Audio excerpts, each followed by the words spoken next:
¿Has notado alguna vez cómo la ansiedad tiene el poder de robarnos la paz incluso antes de que sucedan las cosas? Es como si la mente se convirtiera en un enemigo, proyectando escenarios catastróficos y haciéndonos sentir derrotados incluso antes de que comience la batalla. ¿Y sabes qué es aún más curioso? Cuanto más intentamos controlarlo todo, más inseguros nos sentimos. La controversia radica en que el mundo dice: resuelve tu ansiedad con técnicas, distracciones o medicación. Pero la Biblia dice lo contrario. La verdadera paz no nace del control, sino de la entrega. No es contradictorio. Parece extraño decir que solo encontraremos paz cuando dejemos de tener todas las respuestas. Pero Filipenses 4, 6, 7 nos muestra este secreto. No se preocupen por nada, sino que en cada oración pidan a Dios lo que necesitan, orando siempre con un corazón agradecido. Y la paz de Dios, que nadie puede entender, guardará sus corazones y sus mentes, porque están en Cristo Jesús. En otras palabras, mientras el mundo nos enseña a luchar por el control, Dios nos enseña a descansar en Él. Y eso es precisamente lo que quiero mostrarte hoy. Cómo vivir una vida marcada no por el peso de la ansiedad, sino por la ligereza de la paz de Cristo. Te darás cuenta de que, incluso en medio de las tormentas, hay un refugio seguro donde el corazón encuentra descanso. Pero ten cuidado, esta paz no es solo un concepto bonito ni un eslogan. Es una promesa real, capaz de transformar tu forma de afrontar cada desafío de la vida. ¿Quieres descubrir cómo recibirla de forma práctica y profunda?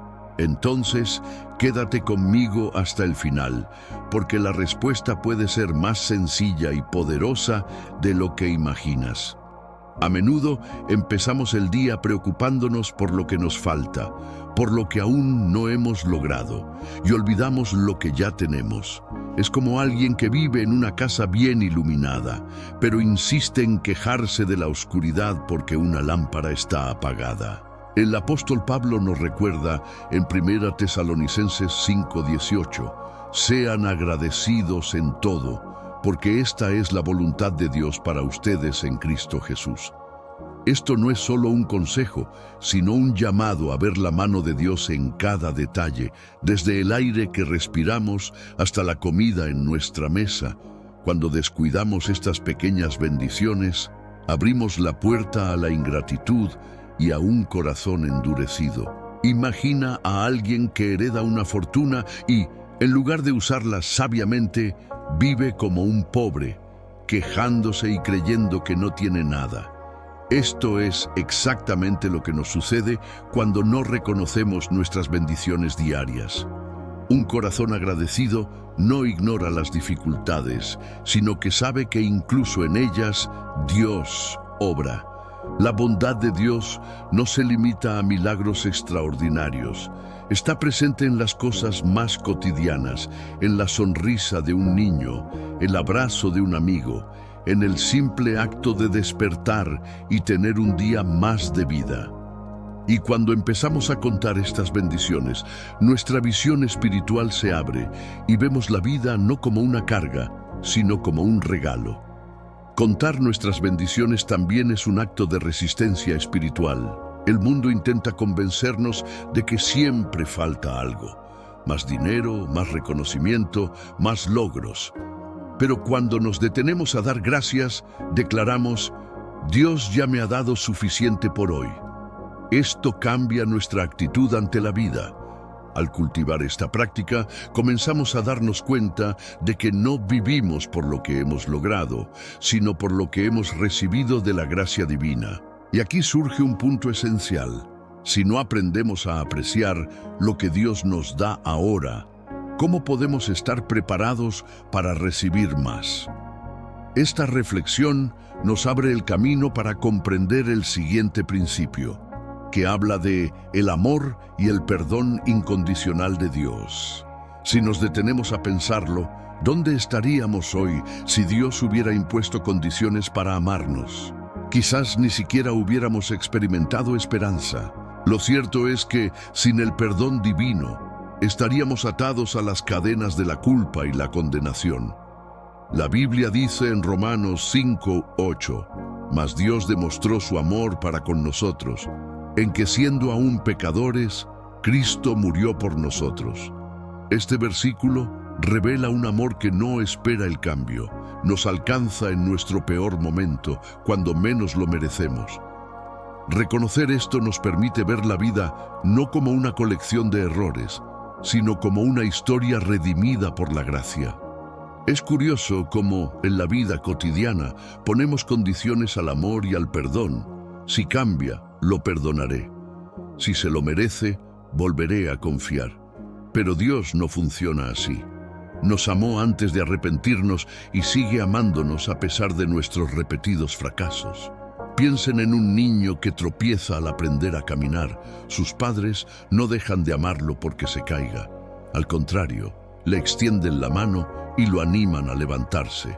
Este es el amor de nuestro Padre Celestial, incondicional, paciente y restaurador. Cuando recordamos esto, nuestro corazón deja de vivir en deuda y comienza a vivir en gratitud. Este amor y perdón no son solo hermosos recuerdos del pasado, sino la base de nuestro caminar hoy. Con cada nuevo error, Dios nos invita a mirar la cruz y ver que el perdón ya está disponible. Y si Él nos perdona, ¿quiénes somos para seguir aferrándonos al pasado o a la culpa? Vivir en este amor es elegir caminar con ligereza, sabiendo que no necesitamos demostrar nada para ser aceptados. Pero esta verdad nos lleva a otra lección esencial: mirar la historia del pueblo de Dios y darnos cuenta de cómo Él siempre ha actuado con gracia y fidelidad. Y esto es precisamente lo que vemos en el ejemplo de los israelitas en el desierto. La historia de Israel en el desierto es como un espejo de nuestro propio camino de fe. Acababan de ser liberados de la esclavitud, pero al enfrentarse a las primeras dificultades, ya murmuraban, olvidando al Dios que dividió el mar. En Deuteronomio 8:2-3, Moisés recuerda: «Recuerden cómo el Señor su Dios los guió por el desierto durante 40 años, para humillarlos y probarlos, para conocer lo que había en sus corazones. Los dejó pasar hambre y luego les dio maná para comer». Dios los guió no solo con milagros, sino también con fines pedagógicos, enseñándoles a depender solo de Él. El desierto a menudo simboliza nuestro propio viaje cuando todo parece escaso. Falta claridad, falta de recursos, falta de dirección. Pero así como Dios no abandonó a Israel, tampoco nos abandona a nosotros. Pensemos en el maná. Era una porción diaria, nunca demasiado, pero siempre suficiente. Esto nos enseña que Dios no nos da todo de una vez, sino solo lo que necesitamos cada día, para que confiemos en Él continuamente. Incluso el agua que brota de la roca nos recuerda que lo imposible es el campo de trabajo del Señor. El pueblo podía quejarse de sed, pero Dios transformado piedra en fuente. El problema es que Israel a menudo olvidaba quién era el verdadero proveedor. Miraban el desierto y pensaban: no podemos lograrlo. ¿Con qué frecuencia nos pasa lo mismo? Crisis financieras, enfermedades, una relación rota, todos parecen desiertos insalvables. Sin embargo, el ejemplo del pueblo en el desierto sirve de advertencia. No es nuestra propia fuerza la que nos sostiene, sino la fidelidad de Dios. Pero peligro de olvido amenaza con hacernos creer que llegamos hasta aquí solo por nuestros propios esfuerzos. El mayor enemigo de la fe no siempre es la duda abierta, sino el olvido silencioso. Israel experimentó grandes milagros: la división del mar, la caída del maná del cielo, la nube guía de día y el fuego de noche. Pero solo se necesitó un nuevo desafío para que lo olvidaran todo. El olvido espiritual es como un ladrón que borra las obras de Dios de la memoria y siembra la ingratitud. En Deuteronomio 8:11, Moisés advierte: «Ten cuidado de no olvidarte del Señor tu Dios, dejando de obedecer sus mandamientos, sus leyes y sus enseñanzas». En otras palabras, olvidar a Dios no es solo una falla de memoria, sino un peligro que nos lleva a la desobediencia. A nosotros nos pasa lo mismo. ¿Cuántas veces Dios nos ha librado, nos ha sostenido, nos ha abierto puertas imposibles y aún así, ante una nueva batalla, nos comportamos como si nunca hubiéramos experimentado su poder? Es como alguien que se salva de un incendio y luego olvida el rostro del bombero que lo rescató. La ingratitud surge precisamente cuando olvidamos quién nos trajo aquí. El olvido no solo nos debilita, sino que también nos hace confiar en nosotros mismos, creyendo que nuestras victorias se debieron únicamente a nuestra habilidad o esfuerzo. Este es el peligro. Cuando eliminamos a Dios de la ecuación, nuestros corazones comienzan a llenarse de orgullo, y el orgullo es terreno fértil para caídas dolorosas. El salmista, en el Salmo 103:2, nos enseña el antídoto: que todo mi ser alabe al Señor y no me olvide de ninguna de sus bendiciones. La memoria espiritual es el remedio contra la ingratitud. Guardar las obras del Señor es como almacenar combustible para la fe, y esto nos conecta con el siguiente punto: comprender que recordar los milagros y obras del Señor es esencial para renovar nuestra confianza cada día. La memoria espiritual es una de las mayores armas que tiene el cristiano contra el desánimo. El salmista declara en el Salmo 77:11-12: «Recordaré las obras del Señor. Sí, recordaré tus milagros de antaño. Pensaré en todas tus acciones y meditaré en todos tus prodigios». Tenga en cuenta que recordar no es un acto pasivo, sino una elección consciente. Cuando elegimos recordar lo que Dios ya ha hecho, renovamos nuestra fe con un combustible inagotable. Es como mirar fotos antiguas de una victoria. Incluso años después, reavivan la emoción y la certeza de que fue real. Muchas veces, la mente intenta traicionar centrándonos solo en lo que no funcionó o en el dolor del presente. Pero la memoria espiritual funciona como un archivo celestial, recordándonos que si Dios obró en el pasado, sigue siendo el mismo hoy.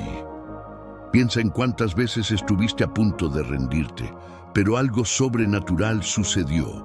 Una palabra, una puerta abierta, una liberación. Estos recuerdos no deben guardarse como simples historias, sino como testimonios vivos que prueban la fidelidad de Dios. El pasado, entonces, se convierte en el ancla que estabiliza el presente. Esta práctica de recordar también moldea nuestra visión del futuro. Si Él ya actuó en medio de situaciones imposibles, ¿por qué dudar de que pueda actuar de nuevo? Cuando nos nutrimos de la memoria espiritual, el miedo se desvanece y la esperanza florece. Cada milagro recordado se convierte en una invitación a esperar más milagros. Y aquí es donde surge una transición natural. Si recordamos las grandes hazañas, también debemos aprender a valorar los pequeños regalos cotidianos, pues son ellos los que mantienen nuestros corazones sensibles a la bondad de Dios. Por lo tanto, el siguiente paso es hablar de gratitud por bendiciones sencillas. Es curioso cómo los seres humanos tienden a valorar solo lo que parece grandioso, olvidando que los mayores milagros se encuentran precisamente en lo sencillo. El aliento de vida que recibimos al despertar, la salud que nos permite caminar, la comida que llega a nuestra mesa, todo esto es prueba de la generosidad de Dios. El salmista ya dijo en el Salmo 156, «Todo lo que tiene vida, alabe al Señor». El simple hecho de respirar debería ser motivo de alabanza. Pero en el ajetreo de la vida, ¿con qué frecuencia damos por sentados estos dones, como si fueran derechos adquiridos en lugar de dones de la gracia? Piensa en alguien que recibe flores todos los días. Al principio, Este gesto genera emoción y gratitud, pero con el tiempo puede parecer común e incluso ignorarse. Lo mismo ocurre con las bendiciones sencillas. Si no cultivamos un corazón atento, comenzamos a tratarlas con indiferencia. Sin embargo, estas son las cosas que sostienen nuestras vidas invisiblemente. Una amistad sincera, un abrazo reconfortante, la oportunidad de comenzar de nuevo. Cada detalle revela el cuidado meticuloso de Dios. Cuando aprendemos a ver esto, descubrimos que lo extraordinario de Dios a menudo se manifiesta en lo cotidiano. La gratitud por las pequeñas cosas cambia por completo nuestra perspectiva. En lugar de quejarnos de lo que nos falta, empezamos a apreciar lo que ya tenemos. Este ejercicio diario nos abre los ojos a la comprensión de que no necesitamos grandes acontecimientos para reconocer el amor de Dios. Y aquí está el secreto. Quienes agradecen las pequeñas cosas reciben la capacidad de gestionar lo mucho. Jesús mismo enseñó este principio en Lucas 16:10. El que es fiel en lo poco, también será fiel en lo mucho. Esta comprensión nos lleva a ver algo aún más profundo. Cuando la vida nos pesa y la fuerza humana no basta, es Dios mismo quien nos sostiene. La vida cristiana no se trata de ser fuerte todo el tiempo, sino de reconocer nuestra dependencia de Dios cuando surge la debilidad. El apóstol Pablo aprendió esto profundamente cuando escuchó del Señor: mi gracia es todo lo que necesitas, porque mi poder es más fuerte cuando estás débil. 2 Corintios 12:9. Esta verdad nos muestra que no necesitamos mascarilla nuestras debilidades o pretender que podemos con todo. Al contrario, es en el momento en que nos sentimos incapaces que experimentamos la fuerza sobrenatural de Dios que nos sostiene. ¿Cuántas veces has pensado que no podrías con una situación, pero aún así te mantuviste en pie? Esto no fue casualidad. Fue el cuidado del Señor quien te sostuvo cuando tus piernas espirituales ya no podían. Es como un padre que carga a su hijo sobre sus hombros cuando se da cuenta de que el viaje es demasiado largo. Un niño no llega a su destino por cansancio, llega porque ha recibido apoyo. Así somos nosotros ante la batalla. Nuestra victoria no reside en nuestra resistencia, sino en el brazo fuerte de Dios que nos sostiene. Este sustento divino nos enseña una poderosa lección. La debilidad no es el fin, sino el punto de partida para experimentar la gracia. Cada lágrima, cada oración de ayuda, cada noche de insomnio puede convertirse en un altar donde el Señor revela su fidelidad. Al mirar atrás, nos damos cuenta de que no fue nuestra fuerza la que nos sostuvo, sino el cuidado constante de Dios. Y si Él nos ha sostenido antes, ¿por qué dudar de que seguirá haciéndolo? Esta comprensión nos abre el camino al siguiente punto: restauración del corazón y transformación interior, algo que solo el Espíritu Santo puede lograr.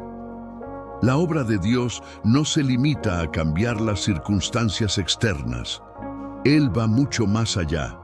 Transforma el corazón. El profeta Ezequiel declaró la promesa divina: os daré un corazón nuevo y pondré un espíritu nuevo dentro de vosotros. Quitaré vuestro corazón de piedra y os daré un corazón de carne. Ezequiel 36:26. Esta restauración no es superficial, es radical. El Señor elimina lo que nos endurece, el orgullo, la ira, la incredulidad, e infunde humildad, amor y fe en nosotros. No es un proceso instantáneo, sino un camino de santificación que nos moldea gradualmente a la imagen de Cristo. Piensa en una vasija agrietada en las manos de un alfarero. Para los ojos humanos, la solución podría ser desecharla, pero el alfarero conoce técnicas para restaurarla y hacerla aún más valiosa. Así obra Dios en nuestras vidas. No nos descarta por las grietas, sino que usa nuestras propias marcas para demostrar su gracia. Las áreas donde fallamos se convierten en los lugares donde su gloria brilla con más fuerza. Esta transformación interior nos convierte en testigos vivos del poder del Evangelio, demostrando que no somos producto de la casualidad, sino el resultado de la obra de Dios. Y aquí está la cuestión. No podemos lograr este cambio solos. Incluso podemos intentar controlar hábitos o ajustar comportamientos, pero solo el Espíritu Santo puede arrancar las raíces del pecado y sembrar frutos de vida. Por lo tanto, el camino de la restauración comienza con la entrega. Al abrirle espacio a Dios para que obre, Él nos moldea con paciencia y poder. Y este proceso de transformación no es solo individual. Nos impulsa a mirar hacia afuera, despertando compasión por quienes también sufren. Y aquí es donde entra el siguiente punto: intercesión por los demás. Un llamado esencial para todo cristiano. La vida cristiana nunca fue diseñada para vivirse individualmente, es esencialmente comunitaria. Cuando oramos solo por nosotros mismos, reducimos la fe a una experiencia egoísta, pero cuando intercedemos por los demás, revelamos el corazón de Cristo en nosotros. Pablo instruyó en 1 Timoteo 2:1. Ante todo, recomiendo que se hagan peticiones, oraciones, súplicas y acciones de gracias a Dios por todos los hombres. La intercesión es como un hilo invisible que conecta el cielo con la tierra, brindando consuelo, sanación y esperanza donde antes solo había dolor. Piensa en cuántas veces alguien oró por ti en silencio, y eso fue lo que te sostuvo sin que te dieras cuenta. Interceder es interceder, como lo hizo Moisés cuando el pueblo de Israel pecó contra Dios al adorar al becerro de oro. Él dice: caí de rodillas ante el Señor y permanecí 40 días y 40 noches sin comer ni beber, como antes. Esto se debió a todos los pecados que cometiste, haciendo lo que era malo a los ojos de Dios y lo que lo enfureció. Temía la ira y la furia del Señor contra ti, pues estaba tan enojado que quería destruirte. Pero una vez más, el Señor me escuchó. Deuteronomio 9, 18, 19. Moisés no solo pensó en sí mismo, llevó el dolor y el pecado del pueblo ante Dios. Este es el espíritu de la verdadera intercesión, llevar las cargas de los demás en oración. En la práctica, esto significa doblar las rodillas no solo para orar por nuestro propio trabajo, sino también por la restauración de familias enteras, la sanación de los enfermos, la salvación del prójimo e incluso la transformación de las naciones. Cuando elegimos interceder, imitamos a Cristo mismo, quien vivan siempre para orar a Dios por ellos. Hebreos 7:25. Esto nos muestra que la oración intercesora es más que un acto devocional, es participar en el ministerio de Jesús como mediador. ¿Alguna vez has considerado que alguien podría depender de tu oración hoy? Quizás un amigo deprimido, un familiar endeudado o incluso un desconocido que se cruza en tu camino. Orar por ellos no cuesta nada, pero puede cambiarlo todo. Y esta práctica, al cultivarla, fortalece nuestra fe y nos prepara para el punto final de nuestra reflexión. Entrega total y confianza en el Señor, porque solo Él es capaz de cuidar de nosotros y de todos los que amamos. Confiar verdaderamente en Dios significa renunciar al control y entregarle no solo una parte de nuestra vida, sino toda ella. Esta entrega no es señal de debilidad, sino de una fe madura. Proverbios 3, 5, 6 nos guía. Confía en el Señor con todo tu corazón y no te apoyes en tu propia prudencia. Recuerda a Dios en todas tus acciones y Él te mostrará el camino correcto. Rendirse a Dios es admitir que nuestra visión es limitada, pero la suya es perfecta. Es como un viajero perdido en el desierto que encuentra un guía experimentado. Recorrerlo solo sería una locura, pero entregarse a la guía garantiza llegar a su destino. Esta confianza también se manifiesta en las situaciones más difíciles. Pensemos en Daniel, arrojado al foso de los leones. No intentó luchar contra las bestias ni comprometer su fe. Simplemente descansó en Dios, y el Señor cerró la boca de los leones. Daniel 6:22. O en Esther, quien arriesgó su vida ante el rey, declarando: si tengo que morir, moriré. Esther 4:16. Estos ejemplos muestran que la rendición no es solo aceptar la voluntad de Dios en palabras, sino vivir de acuerdo con esa confianza, incluso cuando todo a nuestro alrededor parece incierto o amenazante. Y cuando aprendemos a rendirnos, descubrimos la libertad que proviene de no llevar solos el peso de la vida. Jesús nos invita en Mateo 11:28-29. Vengan a mí todos los que están cansados y agobiados, y yo les daré descanso. Síganme y aprendan de mí, porque soy manso y humilde de corazón, y hallarán descanso. Esta entrega transforma la ansiedad en paz, la duda en esperanza y el miedo en valentía. Y si algo nos enseña esta entrega, es que nunca hemos estado solos. El mismo Dios que nos ha guiado hasta ahora seguirá sosteniéndose hasta el final. Hemos llegado hasta aquí entendiendo que la verdadera paz no nace de las circunstancias, sino de la presencia de Dios en nuestras vidas. Y esta paz no es pasiva. Requiere que entreguemos nuestras preocupaciones a Cristo, recordando a diario quién es Él y lo que ya ha hecho por nosotros. No se trata de eliminar los problemas, sino de afrontarlos con la certeza de que no estamos solos. Por lo tanto, los animo a aplicar lo que compartimos hoy. Comiencen cultivando la memoria espiritual, agradeciendo las pequeñas cosas, intercediendo por los demás y, sobre todo, entregando el control de su vida al Señor. Estas prácticas sencillas pero poderosas les ayudarán a transformar la ansiedad en confianza y el miedo en esperanza. Ahora, permítanme hacerles algunas preguntas. ¿Cuál ha sido su mayor fuente de ansiedad? ¿Alguna vez han intentado presentar esta preocupación ante Dios en oración sincera? ¿Y cómo sería su vida si, a partir de hoy, decidieran confiar más en el Señor que en sus circunstancias? Piénsenlo. Si este mensaje te conmovió, no olvides suscribirte al canal, activar las notificaciones y compartir este video con alguien que también necesite paz en medio de la ansiedad. Juntos podemos difundir esperanza y fortalecer nuestra fe.